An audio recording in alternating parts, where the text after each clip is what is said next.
Welcome to the GIMP tutorial.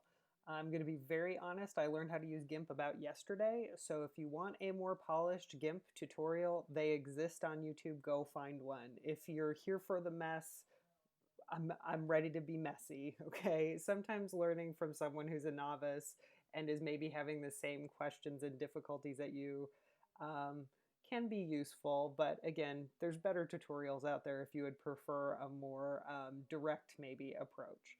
So first, this is the GIMP interface. We've got the different tools that you can select over here. This down here is information about those tools. This is our canvas. Right now the canvas is blank because I haven't brought in an image yet. So once the image comes in, that's where it will appear. This has some more information about the tools. There's patterns, there's text, different fonts, our history of other files we have opened up. And then down here is our layers, channels, and paths, and we'll get into that later, okay? So for now, here's how to get GIMP onto your computer if you have not done so already. This is gimp.org. The reason that we're using GIMP for this class is because it is a free and open source option. It has the capability of, let's say like probably 80% of what Photoshop can do, but Photoshop costs at least $20 a month to use. So GIMP is an excellent free option for some really sophisticated image manipulation. What I'm going to be showing you today is less sophisticated, so it's kind of like, I don't know, it's like using something that's way too much for us to be able to do. So we're just going to skim the surface and you're going to be able to manipulate some images. I'm imagining that maybe you do something on Canva and you want to resize it or change it in some way. That's what we're going to be focused on, just that basic low end kind of stuff. So once you get to the GIMP website, you can click on this download 2.10.18. That's the most current one. It'll take you to this page. It's correctly identified my computer's operating system as OS 10, and it's telling me that they don't have the most recent version. So your version may look different than mine if you're on a PC, but I just clicked on either of these links and then the download will walk you through the install process, okay? So come back when you've got GIMP there if you want to be following along.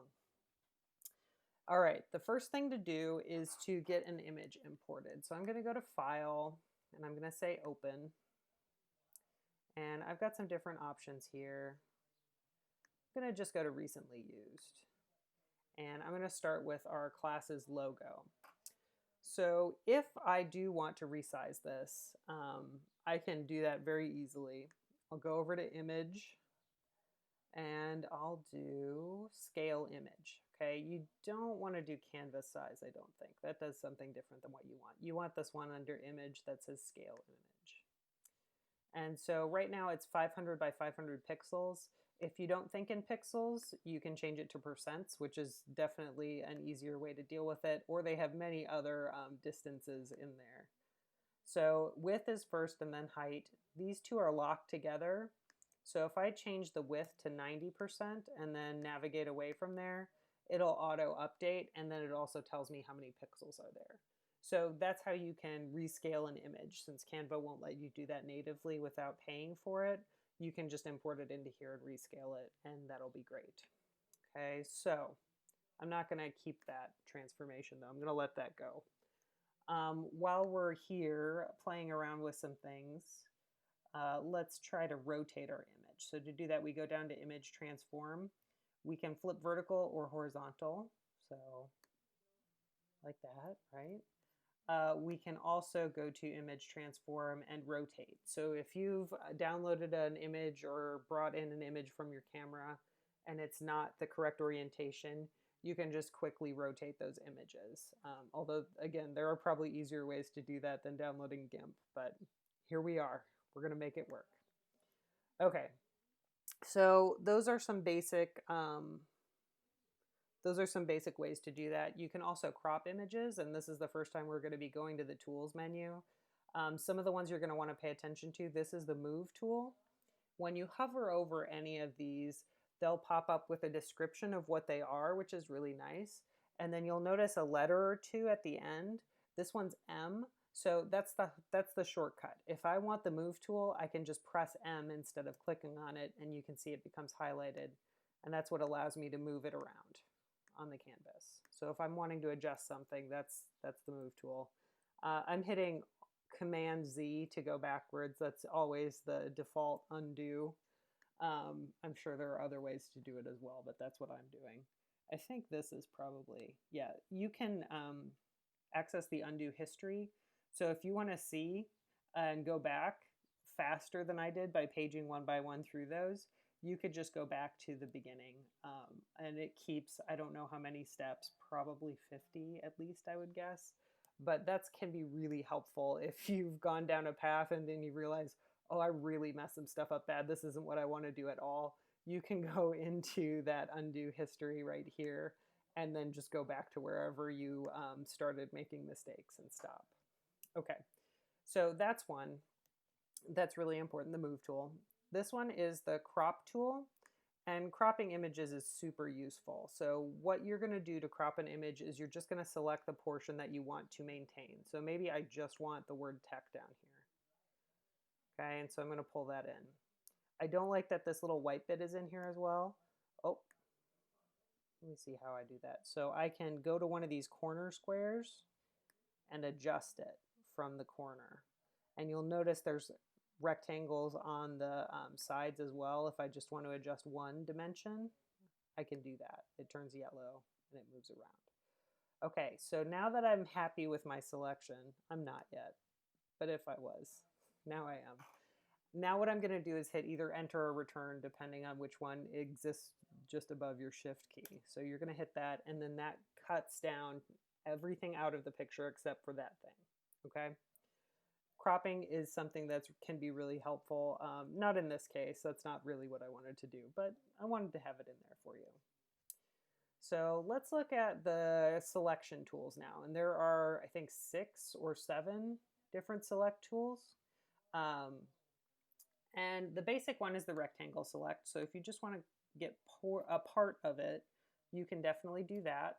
Hitting enter makes it go away. If you want an elliptical selection tool, this is what you would do. This one is the free select tool, and there's a couple different ways to use this. I want that not to be selected. I'm not exactly sure how to do that, but we'll see. I'm using the free select tool. So if I'm just trying to cut this little circle out, you can notice I'm clicking and it makes little nodes, and I can make as many of those as I want. I can also click and hold to draw with it. Okay, so now I have a selection that is messy, but it is just the area I want. That is not the best way to make a circular selection. I would use this elliptical marquee, but it is a way that you can just outline something and select just one part of it. Okay, if I want an elliptical selection, you'll notice that it is an ellipse and not a circle. If I want it to be a circle, I can hold down the shift key while I'm selecting, and that forces it into that 1:1 aspect ratio. Okay, so I don't love where it's positioned right now. I want to kind of circle this gear wheel. I'm still going to hold shift. Oh, just kidding. There we go. I'm still going to hold shift once I get it selected the right way. And I'm going to move it around until I'm happy with the selection. Okay, and now I'm going to say, I'm going to cut. Okay, and cut is like copying, except it also deletes it from that thing. Now I can make a new image. I'll leave it at that 500 pixels, so it's the same size as this one. It doesn't really matter. And then I can paste into there. Okay. GIMP does something a little bit wonky. When you paste in an image, it becomes what's called a floating layer, and you can't really do anything until you anchor the layer.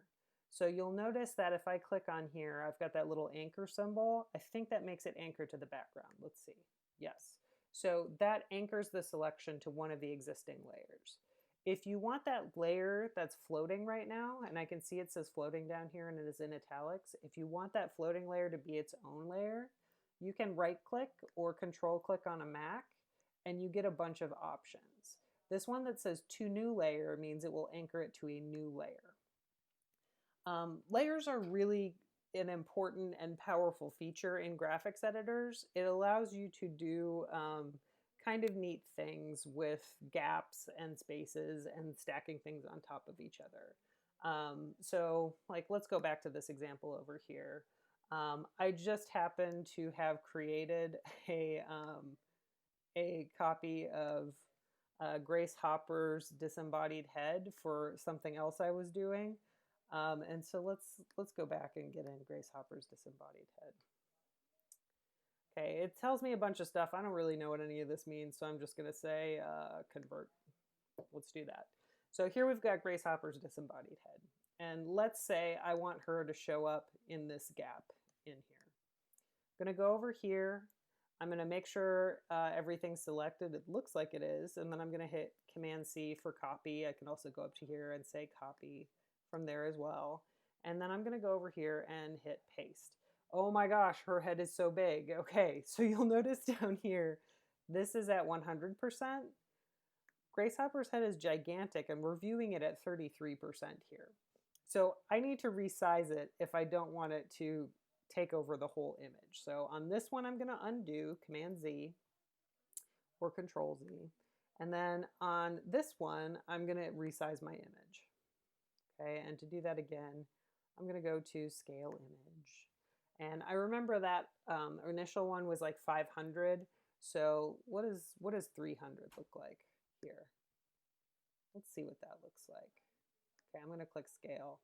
I'm going to copy it. She looks super tiny here, but if I change this to 100, this is how I can change the scale. I can also, if you have a scroll wheel, I think you can use your scroll wheel to zoom as well. So you can zoom up to 800%, which is really helpful when you're doing digital image manipulation. But for now, we're gonna leave it at normal size. Oh yeah, that's much better. Okay, so I'm gonna go and get my move tool, kind of position her where I want her to be. You'll notice I didn't do a good job clearing out the background, so there's kind of some scuff up there. I don't really want that scuff to be visible. So when I right click on Grace Hopper's floating head, I'm going to say I want it in a new layer. The background checkerboard means that it's transparent. So if I bring this layer, I can rearrange it so it's behind this one. And then the scurf goes away because it's behind the black part now, so you're not seeing it as much, which is kind of an interesting feature. That's one of the ideas for layers, right? You can make a frame with a gap that cuts out like a border. There's a lot of different things you can do. Layers are great. Okay, let's go around and play with this. Let's say I wanted to remove the text from here. If I actually wanted to remove the text from this image, I would just go back into Canva and remove the text. That's definitely way easier, but it'll give you a sense of some of the other tools. Let's try using the paintbrush. Okay, these two colors here are telling me what colors are in the foreground and the background. So when I draw with this brush right now, it should make black. Oh, I've got something weird selected. I don't like that at all. So over here are my different brush shapes I can draw with a star. You'll notice it only draws inside the selection, right? So I've got this little dot, dot, dot marquee around here. It's only going to let me draw inside of it, which is an interesting feature. How do I deselect though? I want to select none. Oh, it's because it's a layer. Okay, my mistake. So it also will only let me draw on the layer I have selected. And this layer only extends out to these edges here. That dot, dot, dot is not a marquee. It's not a selection. It is it's a layer. So if I wanted to draw on the background, I can do that. But that's the issue. Now, if I draw here, because this pasted layer with the wheel is in front, it's not going to show the whole star shape, but I promise it's back there. Okay, so we're getting off the rails of what I wanted to show you. I'm going to pick a different color just for fun. Let's say, oh, no, I'm not going to pick a different color. I have to click OK. I can't just close the window. I'm going to pick a normal brush, which is like this here. It's way too big. So to change my brush size, I go down here. I've found that dragging this bar around can be sometimes helpful, sometimes finicky. You can also just click and type in. So let's say I want a brush size of 20 pixels, I believe is what it is. I can color over this. Okay. So I don't really want it to be red. I just wanted to show you how it looked when it was red and to talk about some ways that we could change it so it's not red. The paint bucket tool, one of the best tools. And I'm going to zoom in a little bit just to see a little bit better. You can see it gets pixelated. That's fine. We're going to zoom back down. My cursor I've made extremely large for these tutorials. So that crosshair is where it's going to fill in. Like I was tempted to click here because I want the paint bucket pouring into that red, but no, that's not what you want. You want the crosshairs clicking where you want the tool to act. So if I use the paint bucket and I click here, nothing happens for a reason. Oh yes, because I'm making it be red. I can just flip these, and so now my foreground color is white. Okay, it colored it, but it also left that weird red border around the outside. That's because when you use the paintbrush, it feathers it a little bit. You can turn that on and off and adjust it. But it means that some of those colors around the outside are not exactly the same color as the red that's in the center. So there's a couple ways to address that. Honestly, it's easier to just go in and erase this, but I want to play around with the tool. So when I click on the paint bucket, I can adjust a bunch of different things with it. Opacity up here is how opaque it is. But if I go down a bit, threshold, if I bring my threshold up, and this is where it doesn't adjust as fast as I want it to. Let's see what 60 looks like. You can notice that it honestly looks about the same to me. I think it's a little bit less red than it was last time. If you get it too high, it'll just erase the whole picture, right? Because the threshold is how many shades away from the red that I have selected will it also color. So the bigger this number is, the more of a chance you're going to get rid of the whole border. But then as it gets too large, it's going to delete the whole image. So I don't know, what does 150 look like? Okay, so you get the idea there. If I really wanted to do this right, I would use the pencil tool. And the pencil tool, and I would use it in white in the first place, the color I want it to be. Again, I'm just kind of trying to show stuff off. The pencil tool has a jagged edge. It doesn't feather by default, although I think you can probably make it. And so now when I go to use my paint bucket, oh, again, I'm dyeing it red because I didn't switch my colors back. Okay, now when you go to paint it, it's all painted the same color because it was all the same exact shade to start with. Okay, let's say I want to save this masterpiece. I'm going to go up to File and say Save, and it's going to prompt me with this. .xcf is the default GIMP file type, and so if you save it in that, it will only be able to be opened back up by GIMP. You can select file type, but there are only options that GIMP will be able to open, and that's because I have layers here. When you save it as a GIMP extension, the .xcf, that's bad if you want other people to be able to see your image without having to download GIMP, but it's good if you want to save your layers. So if you're working on something complicated and you have a lot of layers, you definitely want to save a .xcf file of it so that you can go back to those layers.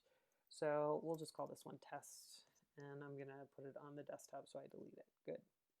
Okay. Now, if you want to save it as something normal, like a ping or a, what's that other one? JPEG. If you right click on this layer, you should be able to flatten image, and I'm right. I'm very happy about that. Flatten image means that all of the layers will be collapsed into one. Merge down means just that the top layer and the one underneath it will be merged together, okay? Or whichever layer you've selected and the one underneath it. So it doesn't, those two will do the same thing here. It didn't give me a warning, which I'm a little bit surprised about. Maybe because I didn't have any hidden layers. Whole other thing we don't need to worry about today. But now if I go to save as or export as maybe, let's see what export as does. Looks the same to me. Okay, I'm going to select my file type. It has already chosen ping for me, which is a good option. But I want to talk a little bit about JPEG. So let's call it a JPEG. Yes. There are so many extensions in here. Like really ping and JPEG are probably what you're going to be using 90% of the time if you aren't using the .xsc XCF. Okay. So when I export as a JPEG, I have some options here. If you are using images on a website and you want them to load quickly, or if you know you have a really big image, you can reduce the quality, which will make the image load faster. It will make it take up less space, but you'll also lose some quality. So this quality setting can be really important depending on what you are wanting to do. It defaults to 90. I'm sure you can change that if you want it to default to someone else. And you can save in comments if you want to. I haven't looked at the advanced options. Yeah, I don't know about any of that. Okay, we're going to say export. So now you have it saved in a format that another human being could actually like look at it with. Okay. So what if I wanted to put some text back in here? Let's try that. I can, right here, adjust which font I have. It's got sans serif as the default. I'm fine with that. 62 is going to be the size. And if I start typing, can I actually start typing somewhere? So dig in. Okay, I don't want it to be white. I want it to be black. So let me go back and do that. That is the color that your text is going to be. I hit Command All to highlight the text. You have to have what you've already typed highlighted to change it. So now it's black. We like that. It's a little bit too big because I want it to fit on the gear wheel. And let's see what 30 looks like. It's a little small. I want to move it around now, so I'm going to click on my Move tool. Oh, I'm moving the background, not my favorite. There we go. Okay, so let's say I wanted to bend that text, and it looks kind of bad because I'm still at 200. I'm a little bit surprised they don't have that a little bit better, but okay. Let's say I wanted to bend the text around the wheel, right, around the gear. I don't know how to do that. And the great thing about GIMP is because it's free and open access, a lot of people have devoted some of their spare time to creating tutorials for it because it's such an easy bar to access. So let's say GIMP bend text. And I've got, it looks like at least 4 different tutorials that show me how to do the exact thing I want to do. If you have something you want to do in GIMP, you can find a tutorial for it. I'm very sure of that. Okay, so just be willing to try something if it's not working. Like I tried a couple things to try to make that text bend before I went to YouTube when I was practicing for this, and they did not work at all. So if I did really want to learn how to do it, I could in as few as 2.5 minutes. Okay, so there's definitely resources out there for and support if you're wanting to do something and you're not really sure how to do it. Okay. There are a lot of cool things you can do with this. It can be a lot of fun learning how to use a graphics editor. It also may be something that you just use casually because you want to flip your images or touch up photos. I'm going to go over a couple other features just really briefly. I know I haven't addressed most of the tools over here. That's going to be how it is. So the color balance, all these kind of things here, way more in depth than I'm going to be getting into, but they're there if that's something that you're interested in. There are a ton of filters as well. So if I wanted to, oh man, I don't even know what I want to do to this one. Let's see what Oilify does. It gives me a bunch of options. Oh, and it just did that one. I wanted to do the whole thing. Can I merge this one down now? Yeah, so it's all one thing. All right, let's try that filter again. I think it was in artistic. Okay. That looks weird. It definitely looks different than it did before, right? And you'll notice that with all of those filters, there's like a ton of options in them. So you can make it look exactly like what your imagination is if you have the patience to put up with it and learn it. So I wanted to make sure you knew those were there. The cool thing about GIMP being open source is that there are also people who have developed other brushes, other tools, other things that you can find and download and add into yours. You can completely customize your palette. If there's something that you want to do, you can do it. And like there's already built in some cool options down here. Like I can make there be, oh, why does it think I still want to do that? I want a pencil. Yeah, let's do a pencil. Okay, so I can make there be like this sun thing happening. There's a big green pepper. I'm not really sure what that's about, but I can definitely stamp a green pepper as many times as I feel like it, however I want to. So I think graphic design programs are fun to play around with. They're definitely something where if you find yourself stuck with pre-made options, being able to have access to something like this where you can make it yourself or make it your own is never a bad skill to have. So I hope that you found this useful or at least somewhat amusing, and that you can use it if you want to manipulate images. Don't hesitate to look for further guidance out there. Anything you want to do, someone else has already wanted to do and made a tutorial for. So just just have some fun with it.